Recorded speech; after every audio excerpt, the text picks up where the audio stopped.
10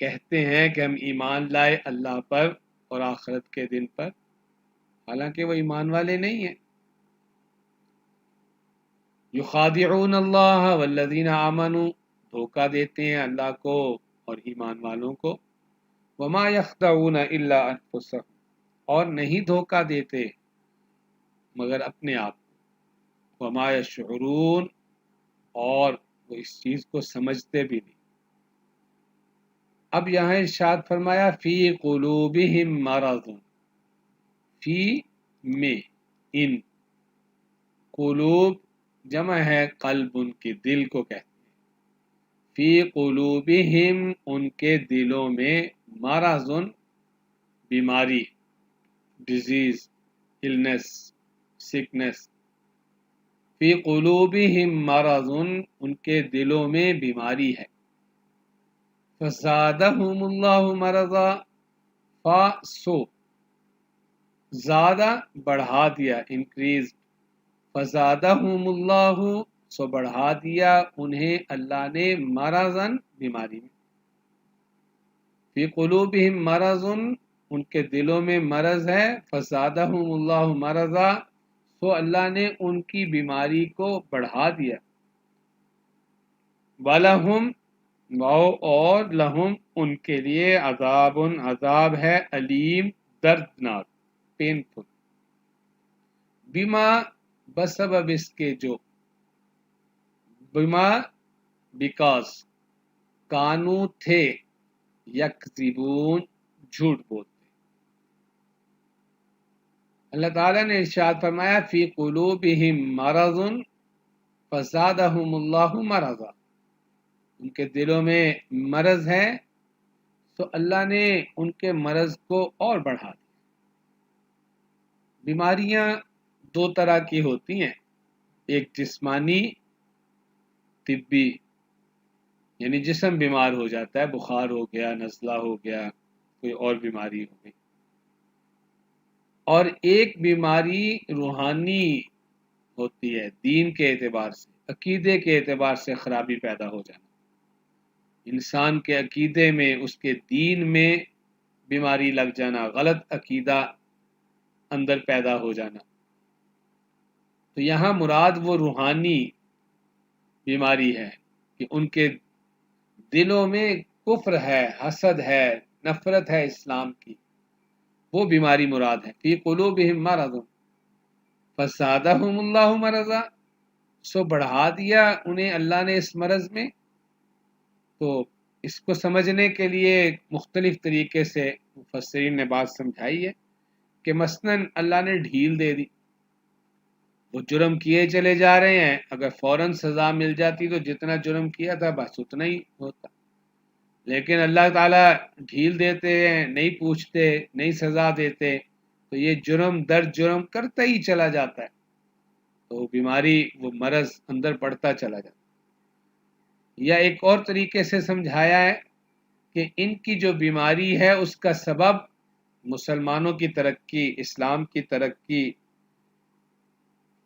اور اس کی نفرت تھی جو ان کے اندر تھی، تو اللہ تعالیٰ نے اسلام کو اور ترقی دی، اسلام بڑھ رہا ہے، مسلمانوں کی تعداد بڑھ رہی ہے، مسلمانوں کی طاقت بڑھ رہی تھی، مسلمانوں کی شان و شوکت بڑھ رہی تھی، تو جوں جوں مسلمانوں کی ترقی ہوتی جا رہی ہے، ان کی ادھر مرض میں اضافہ ہوتا چلا جائے۔ اور یہ ایک اور طریقے سے بھی مفسرین نے سمجھایا ہے کہ وحی کا انکار کر کے انہوں نے کفر کیا، انکار کر کے انہوں نے اللہ کی نافرمانی کی۔ اب حضور صلی اللہ علیہ وسلم پر جوں جوں نئی وحی آتی تھی تو ہر وحی کا انکار ان کے جرم میں اضافہ کر رہا تھا، ان کی نفرت میں اضافہ کر رہا تھا۔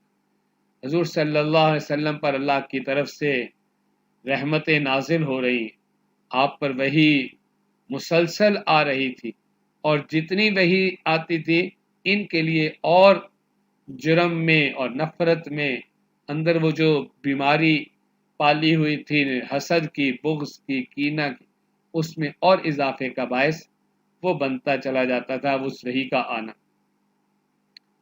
تو اللہ تعالیٰ نے فرمایا کہ فزادہم اللہ مرضا، سو اللہ نے بڑھا دیا ان کے مرض کو۔ وَلَهُمْ اور ان کے لیے عذاب علیم عذاب ہے دردناک. کافروں کا پیچھے ذکر آیا تو وہاں کہا تھا عذاب ہے عظیم، عذاب عظیم. ہیں تو یہ بھی کافر، لیکن یہاں فرمایا کہ عذاب علیم درد دینے والا. تو مفسرین کہتے ہیں کہ اس کا مطلب یہ ہے کہ اس عذاب میں تکلیف اور اذیت کا پہلو زیادہ ہوگا. اور وجہ اس کی کیا ہے؟ وجہ یہ کہ کفر کی وجہ سے عذاب عظیم کے مستحق تو ہیں، لیکن یہ خالی کافر نہیں ہے، یہ تو دوہرے مجرم ہیں. یہ کفر کے ساتھ ساتھ دھوکہ بھی دے رہے ہیں. اور ایک آگے چیز بتائی جا رہی ہے، یہ جھوٹ بھی بولتے ہیں، یعنی جھوٹا دعویٰ کر رہے ہیں ظاہری طور پہ. تو چونکہ دوہرے مجرم ہیں اس لیے عذاب میں بھی اضافہ ہو گیا ہے. خالی عذاب عظیم نہیں ہے، بلکہ ایسا ہے کہ اس میں تکلیف اور اذیت کا پہلو باقیوں کے نسبت زیادہ ہو. تو فرمایا وَلَهُمْ عَذَابٌ علیم، اور ان کے لیے عذاب ہے دردناک. کیوں؟ بما کانوا یکذبون، بسبب اس کے کہ جھوٹ بولتے تھے. یہ بہت سے جرائم کا مجموعہ تھے یہ لوگ، لیکن ان کے جرائم میں سے خاص طور پہ اللہ نے یہاں جھوٹ بولنے کو ذکر کیا ہے. اس پہ غور کرنے کی ضرورت ہے. آج یہ جھوٹ ہمارے معاشرے میں رچ بس گیا ہے، جسے اللہ نے منافقین کے ایک بہت بڑے جرم کے طور پہ یہاں ذکر فرمایا اور بتایا اس جھوٹ کی وجہ سے انہیں عذاب علیم ہوگا. حدیث شریف میں آتا ہے جناب رسول اللہ صلی اللہ علیہ وسلم نے ایک موقع پر ارشاد فرمایا الا احدثکم باکبر الکبائر. صحابہ سے آپ نے بات کی، خطاب فرمایا کیا میں تمہیں کبیرہ گناہوں میں سے بڑے بڑے گناہ نہ بتاؤں؟ قالوا بلا یا رسول اللہ. تو صحابہ نے عرض کیا رسول اللہ ضرور فرمائیے. قال الاشراک باللہ، آپ نے فرمایا سب سے پہلا بڑے کبیرہ گناہوں میں سے سب سے بڑا گناہ وہ اللہ کے ساتھ شرک کرنا. پھر آپ نے فرمایا وعقوق الوالدین، والدین کی نافرمانی کرنا. قال وجلس وکان متکئا، صحابی کہتے ہیں کہ حضور صلی اللہ علیہ وسلم تکیہ لگا کے ٹیک لگا کے بیٹھے ہوئے تھے، اور اگلی بات جو آپ نے ارشاد فرمانی تھی اس کے لیے آپ سیدھے ہو کے بیٹھ گئے، اور آپ نے فرمایا فقال وشہادۃ الزور او قول الزور فما زال رسول اللہ صلی اللہ علیہ وسلم یقولها حتی قلنا لیتہ سکتا. وہ کہتے ہیں حضور صلی اللہ علیہ وسلم نے بار بار یہ کہنا شروع کر دیا جھوٹی گواہی دینا یا جھوٹی بات کہنا، جھوٹی گواہی دینا یا جھوٹ بات کہنا یعنی جھوٹ بولنا. اور وہ کہتے ہیں اتنا آپ نے بار بار اسے کہنا شروع کر دیا کہ ہمیں یہ احساس ہوا کہ کاش حضور صلی اللہ علیہ وسلم خاموشی اختیار فرما لیں، تھک جائیں گے. یعنی بات ہمیں سمجھ آ گئی، لیکن حضور صلی اللہ علیہ وسلم نے اس کا احساس دلانے کے لیے لوگوں کو بار بار اس بات کو دہرایا کہ جھوٹی بات کہنا یا جھوٹی گواہی دینا یہ اتنا بڑا جرم ہے کہ یہاں پر آپ دیکھ لیں منافقین کے لیے اللہ نے کہا ہے کہ ان کو جو عذاب علیم دردناک عذاب ہوگا اس کی وجہ بتائی ہے کہ یہ جھوٹ بولتے تھے. اور آج ہمارا معاشرہ اس میں ایسے پھنس گیا ہے، ایسے لتھڑ گیا ہے کہ کوئی کام ایسا نہیں ہے جو جھوٹ کے بغیر چل رہا ہو. ہر طبقہ اس جھوٹ میں عمومی طور پر ہر طبقہ اس میں مبتلا ہے. اس سے اپنے آپ کو نکالنا چاہیے اور جھوٹ بولنے سے بچنا چاہیے. اللہ تعالیٰ ہم سب کی سارے جرائم کے ساتھ ساتھ اس جھوٹ بولنے سے بھی حفاظت فرمائے. السلام علیکم ورحمۃ اللہ وبرکاتہ. میسج آف دا ڈے کے لیے جماعت دہوں کی طالبہ لائبہ احسان کو دعوت دوں گی. میں لائبہ احسان جماعت دہم اڈیالہ روڈ کیمپس سے آج کے پیغام کے ساتھ حاضر ہوں. قصہ کچھ یوں ہے کہ ایک ڈاکٹر تھے. اکثر ایسا ہوتا کہ وہ پرچی پر ڈسپنسر کے لیے لکھتے کہ اس مریض سے پیسے نہیں لینے، اور جب کبھی مریض پوچھتا کہ ڈاکٹر صاحب آپ نے پیسے کیوں نہیں لیے، تو وہ کہتے کہ مجھے شرم آتی ہے کہ جس کا نام ابو بکر ہو، عمر ہو، عثمان ہو، علی ہو یا ختیجہ، عائشہ اور فاطمہ ہو تو میں اس سے پیسے لوں. ساری انہوں نے خلیفہ راشدین رضی اللہ عنہ، امہات المومنین رضی اللہ عنہ اور بنات رسول صلی اللہ علیہ وآلہ وسلم کے ہم نام لوگوں سے پیسے نہیں لیے. امام احمد بن حنبل نہر پر وضو فرما رہے تھے کہ ان کا شاگرد بھی وضو کے لیے آن پہنچا، لیکن فوراً ہی اٹھ کھڑا ہوا اور امام صاحب سے آگے جا کر بیٹھ گیا۔ پوچھنے پر کہا کہ دل میں خیال آیا میری طرف سے پانی بہہ کر آپ کی طرف آ رہا ہے، مجھے شرم آئی کہ میرے استعمال شدہ پانی سے آپ وضو کریں۔ اسی طرح آپ صلی اللہ علیہ وسلم نے اپنے چچا حضرت عباس رضی اللہ تعالیٰ عنہ سے پوچھا کہ آپ بڑے ہیں یا میں؟ میں انہوں نے آپ صلی اللہ علیہ وآلہ وسلم کو جواب دیا کہ یا رسول اللہ صلی اللہ علیہ وآلہ وسلم، بڑے تو آپ صلی اللہ علیہ وآلہ وسلم ہی ہیں، البتہ میری زیادہ ہے۔ مجدد الف ثانی رات کو سوتے وقت بھی یہ احتیاط کرتے کہ پاؤں استاد کے گھر کی طرف نہ ہوں۔ بیت الخلاء جاتے وقت بھی یہ احتیاط کرتے کہ جس قلم سے لکھا ہے اس کی سیاہی ہاتھوں پر نہ لگی ہو۔